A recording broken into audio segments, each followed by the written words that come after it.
Alas 5:10 na. 1 Western Visayas na. Tutukan subong nga Biyernes. Manual load dropping posible ipatuman bangon sa red alert status sa Visayas Grid sunod sa NGCP. Pagluntad sa brownout ginakabalakan sang mga konsumidor. Lalaki nga nagtuyo mag-hold up kag magbuno sa isa ka American National sa Bacolod City dakop sa buy-bust operation. Referee ginsumbag sang hubog nga nagalantaw sang liga sang basketball sa Tigbawan, Iloilo. 4 ka tuig nga batang nga babae kag Iloy sinigin hostage sa ila padre de pamilya sa Mandurriao. Kag volleyball secondary girls sang NIR ginluto sang Western Visayas sa quarterfinals sa palarong pambansa 2026.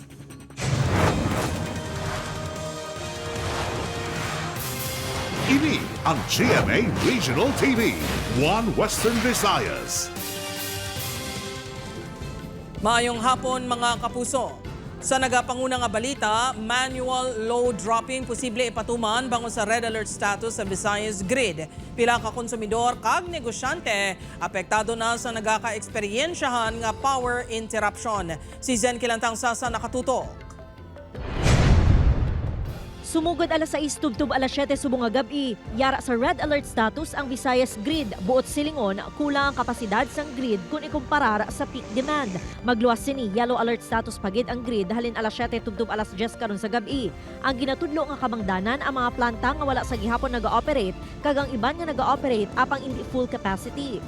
Since we started raising the yellow alert last May 12, and then subungan na mas nadugangan pagid sang one more power plant nag-trip off yesterday, so mas lalong nag-decrease pagid. Bangod sa red alert, piho nga may mga lugar naman nga ipaidalom sa manual load dropping o kon MLD.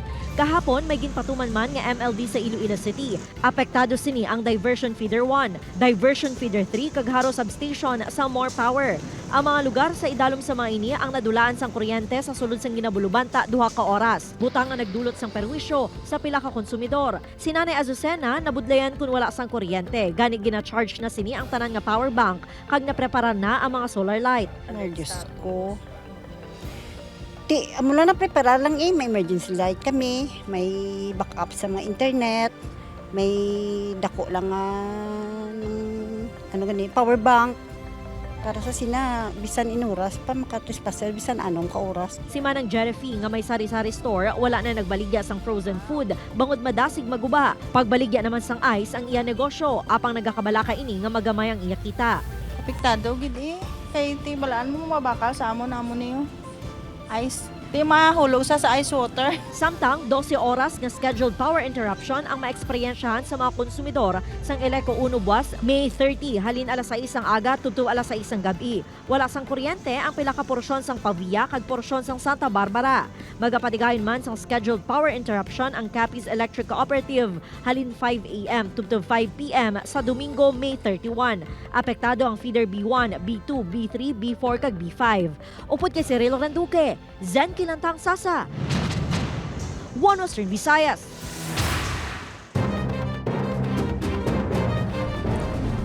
Para sa dugang nga mga balita sa Negros kag panay makaupod ta si Adrian Prietos. Adrian? Yes, George, mga kapuso, madamo kanya salamat. Suspect nga nagtuyo mag-hold up kag nagbuno sa isang American National sa Bacolod City na dakpan sa ginkasa nga drug bypass operation. Yaring balita exclusive.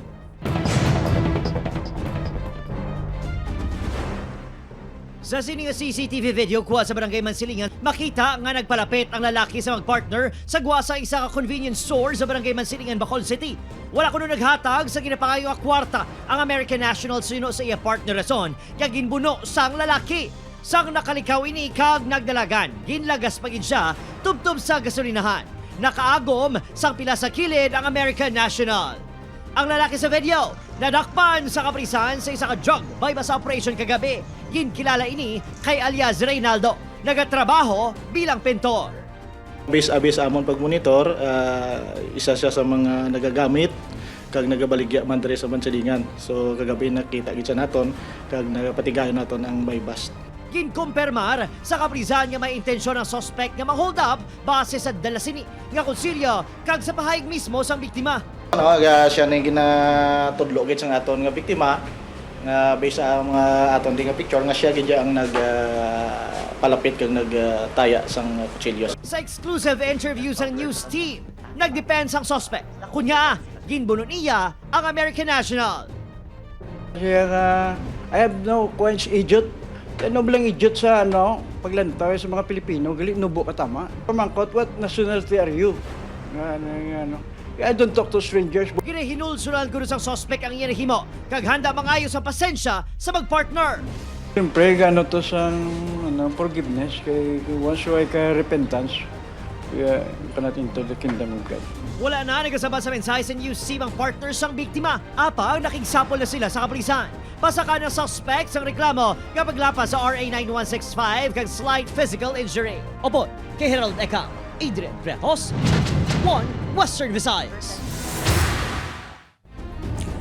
Mga kapuso, referee ginsumbag sang tumalanaw sang basketball championship game sa Tigbawan, Iloilo. Insidente nakuhaan sa video. Si John Sala nakatutok. Makahalawat-hawat ang hampang sa tunga sang duwa ka team sa championship game sang Summer Basketball League sa Barangay Kansilayan, Tigbawan, Iloilo kagabi.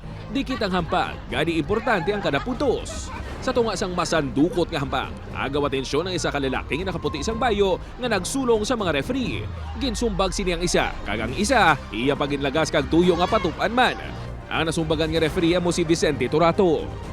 Anak ako mag-deliver dito sa table na mo. Sumbag ako. May, wala gani. Kay pagliso ko, nakita ko nga daw mana sa akin. Wa ito sa kaigo, nga siling naigo. Ako kaso lang ti kauluya lang nga sumbagon mo kuya sa tunga sang court. Sila na gani nagpasarag isa ko niya kung diri kasama no ay sing matabo tapos ang anak. Suno kay Vicente, sa 30 ka tuig sini nga pagka-referee, subong lang ini nasumbagan. Ginkilalang lalaki nga nanumbag kay Ignacio Tugom, residente sang Barangay Bagakay kag abyan man kuno ni Vicente. Suno sa punong barangay sang Kansilayan halin sang semifinals pa lang, masabad na si Ignacio. Ang team nga ginasuporta niya is nandiyan ang bayaw niya, ginabos niya. Di sang semifinals, gaboy-haburo ng kinilas siya sa may referee, sa may kung halimbawa ang referee man, hindi man naman. Ang referee, ang makita ng damon. Ang mamuto ang ginalawag ng da. Pero kung hindi siya siguro satisfied sa call, ang mga ga-react siya. Nabudlayan na gani sila suno kay Layoso sa pagpakita sang referee nga ma-officiate sang hampang antes pa man ang kinagamo. Ano pa ayhan, subong. Amo dyan ang tabo kasi unta tanong naman eh. Hubog kuno si Ignacio sa tion sang insidente. Ang natabo, ang gintugyan sang Tigbawan pulis sa barangay. Hindi na kuno magpasaka pa sang reklamo si Vicente batok sa sospek apang nagpahayag ini nga bangod sa insidente, wala na sang referee nga ma-officiate pa sa mga paliga sang Kansilayan.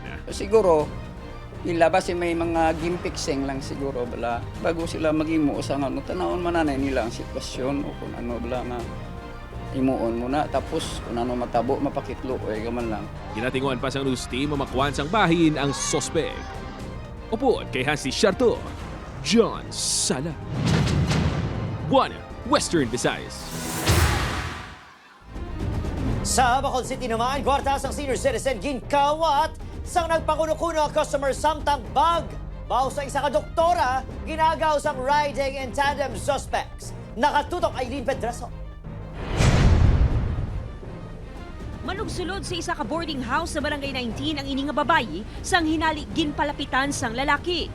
Gintayaan sang lalaki sang pusil ang babayi samtang ginaagaw ang iya bag. Apang nagbato ang babayi. Nataban gid sa lalaki ang bag sang babayi kag madasig na nalagyo sakay sa iya upod nga nakamotorsiklo. Halin kuno sa duty sa ospital ang biktima nga isa ka doktor sang natabo ang insidente. Nalampag ko so gamay sa ulo. Nagasakit ulo ko subong. Ang likod ko. Na while struggle ko sa case ko mag-open sang gate, nagasigilaw sang gate, ginambalan na may pusil. Ihatag mo bag. Yara sa sulod sa nataban nga bag ang cellphone sa biktima kag iban pa nga importante nga gamit. Masami kuno may nagaluntad nga kinawatay kag hold up sa lugar suno sa pila ka mga residente. Nasubuan man ko nga amo na bala nga natabo. Hindi man lang na siya. Damo na di. Always na di nga gina-hold up. Nga inablang ginapili nila kung ikaw na lang isa. Lakang sa mga sugay, kung mga laka nagagit, amo na di area, pero misang dapanay. plano sang biktima nga mag-report sa kapulisan kung makarecover na. Nagalalain ng 81 anyos nga si Lola Erlinda matapos gingkawatan sang cash sa barangay Mansilingan. Nagpakuno-kuno nga customer si Echanggi ang sospek. Kundi, ginsundan siguro ko.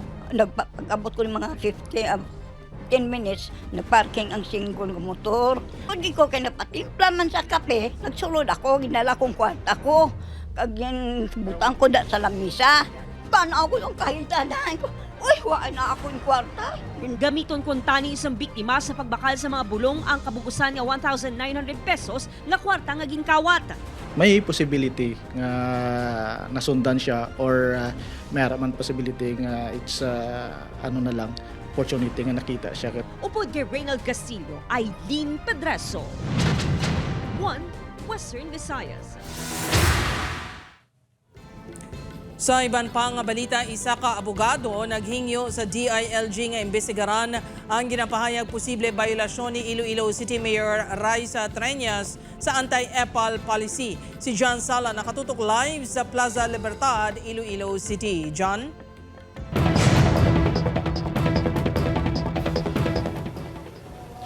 Jerd panghangkat sa implementasyon sang DILG Memorandum number 2026-006 ang luyag sang isa ka abogado rason sa iya pag-request ng investigasyon batok sa ginaligar EPAL moves sang alkalde sang syudad sang Iloilo. Bawal ang EPAL. Ilabi na kung public funds ang gingamit para sa programa kung proyekto sang isa ka government official. Gani gina-question sang isa ka abogado ginakabig sini biolasyon ni Iloilo City Mayor Raisa Treñas sang DILG Memorandum Circular number 2026-006 o kung anti-EPAL policy. Sino ka Attorney Josiah David Kising. Ang livelihood program sang alkalde nga TLC ni Inday ang biolasyon sa nasambit nga polisiya. Ilabi na nga ang Inday ang kabahin sa branding sang alkalde halin pa sang tiyon sang kampanya. Ang Inday Raisa, suno pa sa iya, ang nabutang man sa Certificate of Candidacy sang alkalde. Yun yung gusto sana natin na maklaro sa DILG. Kung ito ba ay ito yung ganitong pagpapangalan ba ng proyekto ay saklaw nung prohibition ng kanilang anti-EPAL policy. E di sinubukan natin no, na hanggang saan nga ba yung political will nitong DILG. Makita sa mga laragway nga na-post sa social media accounts ng Iloilo City Government ang Livelihood Assistance Program sang syudad nga gintiguluhan TLC ni Inday. Sa ginahatag pagani nga 10,000 pesos sa mga benepisyaryo, makitaan pa nga may itsura sang alkalde.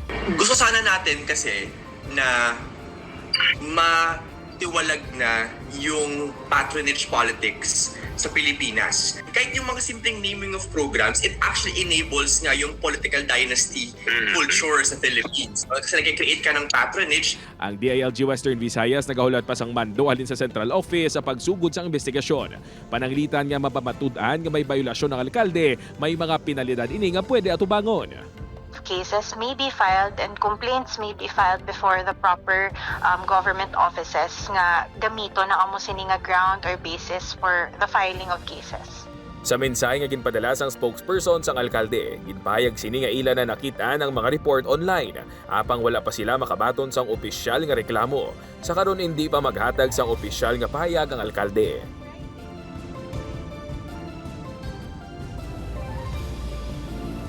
Jerd, suno sa abogado ang iya pag-question sa alkalde sang syudad sang Iloilo ang mangin basis man sa mas strikto pa kapag patuman sang pulisiya sa bugos nga pungsod. Jerd? Madamong nga salamat, John Sala.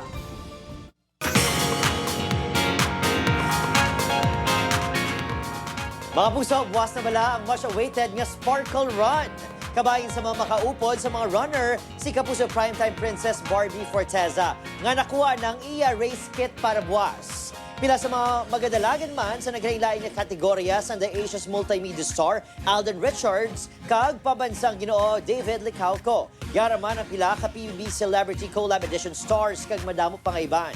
Para sa mga mapasakop, sundon lang ang guidelines para sigurado nga fun ang inyo run upod ang aton Sparkle Artists.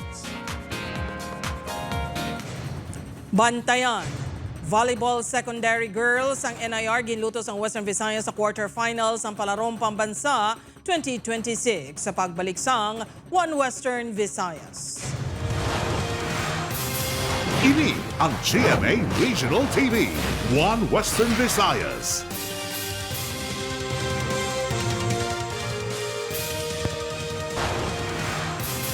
Ini ang GMA Regional TV, One Western Visayas.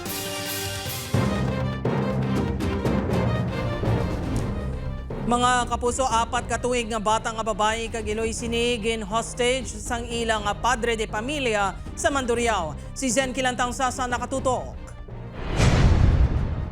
Arestado ang 23 anyos nga si alias Nonoy matapos ginalegar gin-hostage sini ang i-4 katuig nga bata sa Diversion Road, Mandurriao, Iloilo City kahapon. Sa investigasyon sang kapulisan, ginkaduan ni Nonoy sa iya ulubrahan ang iya live-in partner nga si alias Ann, 23 anyos. Dala sini ang ila bata nga babayi. Tuyo sini nga kumbensihon si Ann nga magpauli apang wala ini gintugutan bangod natala na ini nga magupod sa iya amo sa Boracay. Dito na nagumpisa ang away sang duha, tutub gintayaan sini sang konsilyo ang bata. Si Ann ang nagatrabaho bilang bantay sang bata sang iya amo.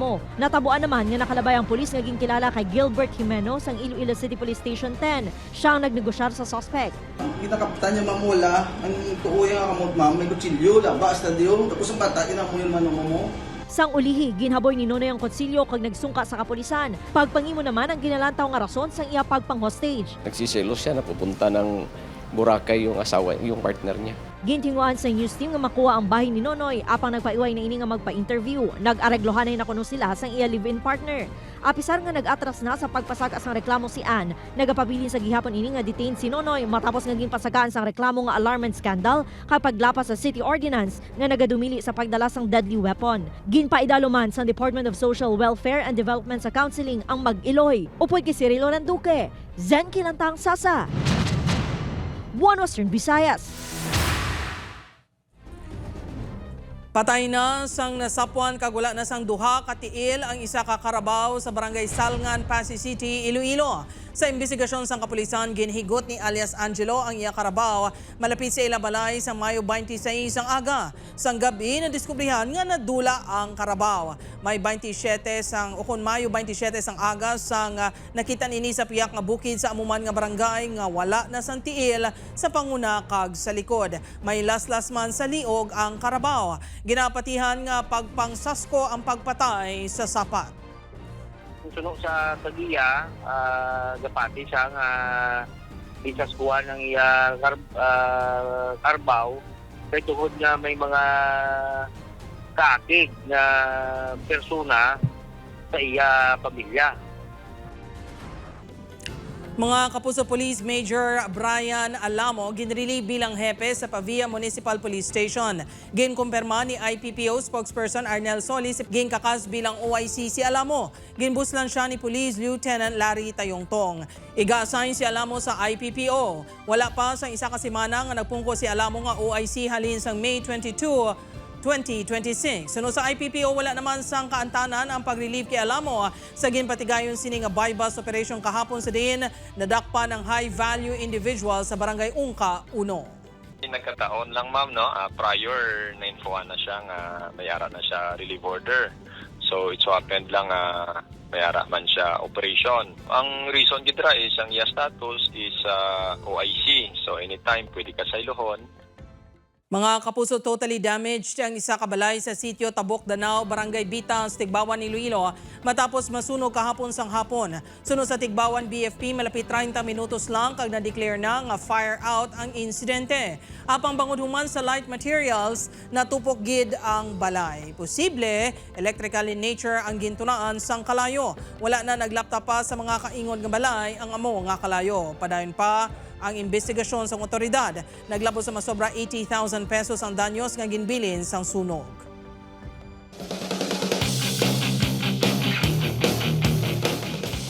Volleyball secondary girls sang NIR ginutos ang Western Visayas sa quarterfinals sa nagapadayon ng Palarong Pambansa 2026. Yaring balita nga itong gintutukan.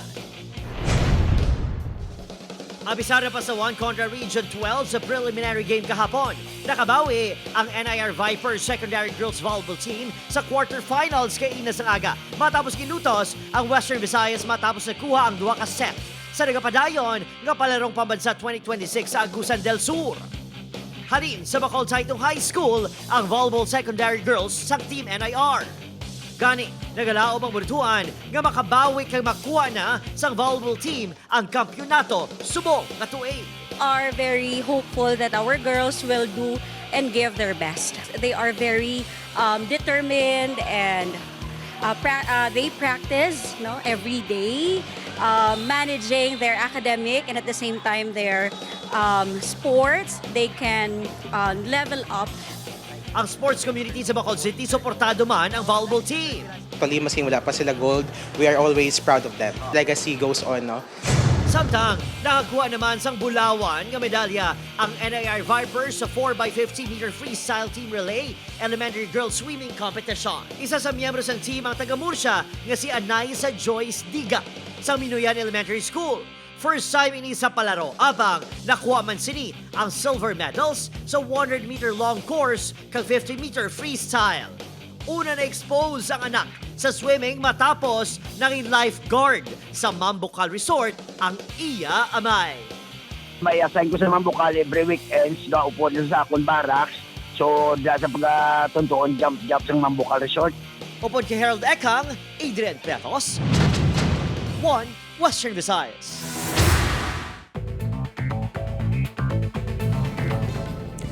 Good news mga kapuso, posible dako ang mabuhin sa presyo sang gatong sa madason nga simana.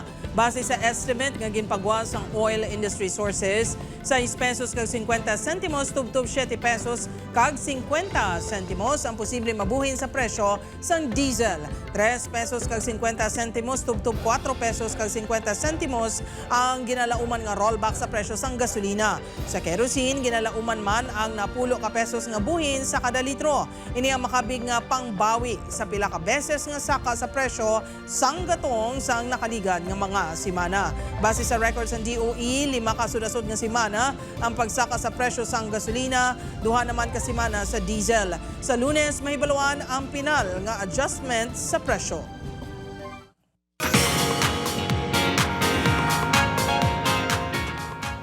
Mga pusa bantayan buwas sa magpakailanman ang istorya sa isa ka Iloy nga hibuon na tanan para masalbar ang anak nga nabiktima sang isa ka misteryoso nga tinuga.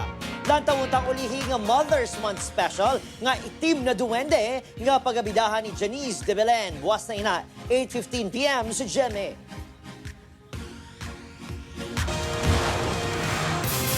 Ini ang GMA Regional TV, 1 Western Visayas.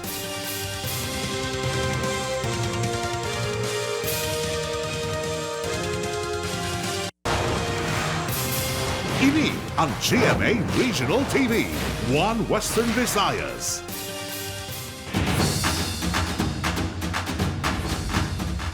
O kita-kits, manamit ni Nasal Matilawan sa Bacolod Chicken Inasal Festival. Subong adlaw tubtob sa weekend. Samtang the Master Cutter Cast, magabanding sa mga Bacolod Don fans sa Domingo. Yaring aton gintutukan. Masako na ang mga manug-asal diri sa Manukan Country. Bisan mainit ang tiyempo, apang in full smile sila. Samtang ginaluto ang manamit ni Nasal para sa mga bisita. Kay tungod nga super smile. Amo na nga ka-juicy gid sang inasal. Wala ka buringot, ngisi lang ang ngisi. Ang ini mga bisita straight from the airport, enjoy gid samtang nagakinamot kag nagapabusog. Naanda na kuno nila nga magbisita para sa Bacolod Chicken Inasal Festival. Ibang lasa ng Bacolod. Kahit sa Maynila, iba, hindi nila makuha. May mga amiga ko from Manila. No matter what sa Manila, kapadala lagi ko yung boxes of inasal. Pila sa mga nadiscover nila sa pag-asal, among paggamit sang uling halin sa paya nga ginkuha sa mga coconut farmer. We really source our raw materials from coconut farmers. Is that it burns twice, it's longer than the regular charcoal or wood charcoal. Bawal makabig nga pride sang City of Smiles ang inasal. Ginahikot na sa LGU ang requisitos sa pagduso sang City of Gastronomy nga titulo sa syudad. Ginsabit kapon ang deadline for 2027 no ang UNESCO Creative Cities. Magambal ka Bacolod, it's Chicken Inasal. Magambal ka Chicken Inasal, it's Bacolod. So it's synonymous to each other. Tubtub pa sa weekend, sarang ma-enjoy ang Bacolod Chicken Inasal Festival. This is really a festival for everyone. May events ganyan para sa mga bata, for kids, for adults, for the whole family, barkada. We're going to have only chicken gidaya all weekend long. Siyempre, magabanding sa mabakulod noon sa Domingo ang cast ng The Master Cutter nga sanday Max Collins, Prince Carlos, and Charlie Fleming. Kinita na kita sa main atrium sa SM City Bacolod. I'm so excited to eat the Bacolod Chicken Elasal again, but I'm even more excited to see you guys. Kaya magkita-kits tayo sa May 31st, Sunday at 6 p.m. Upod kay Harold Ekang, Adrian Bretos, 1 Western Visayas.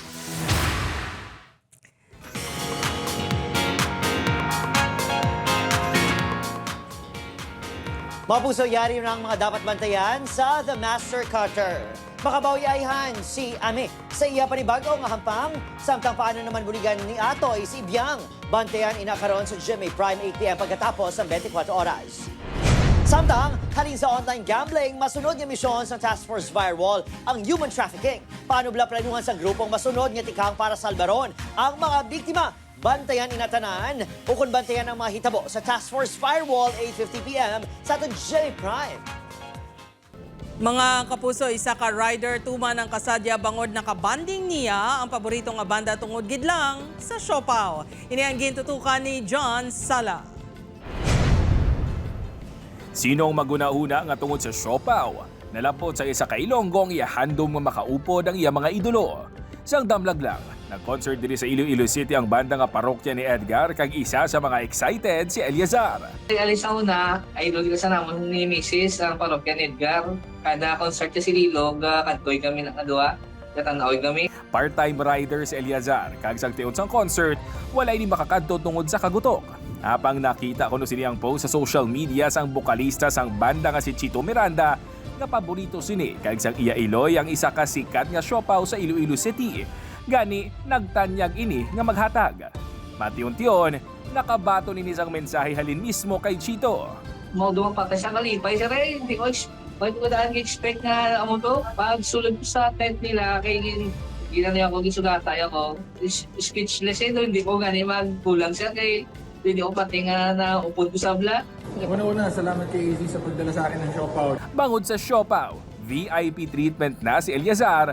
Bangod may backstage pass na, may meet and greet pa kag nakabonding sini, hindi ilang ang parokya ni Edgar, kundi pati man ang banda nga Kamikaze. Upod kay Hans T-Shirto, John Sala. 1 Western Visayas.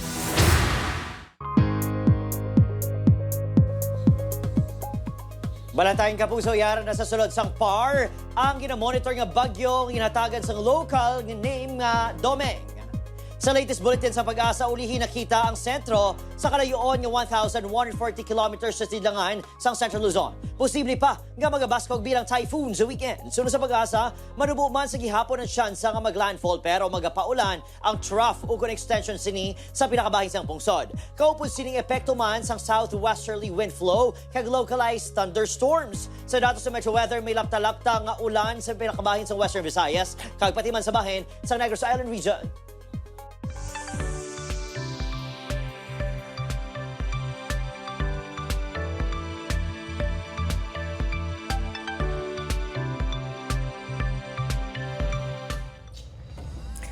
Kagina ang mga pinakadalag ko kag pinakauli nga balita sa Western Visayas kag Negros Occidental. Maramong nga salamat mga kapuso, pati na ang mga kapuso naton abroad. Ako si Gertrude Charlatan, kami ang GMA Regional TV 1 Western Visayas. Wala sang ginadampigan, wala sang ginaprotektahan. Halin sadto, tubtub subong, matuod-tuod nga serbisyo gidla.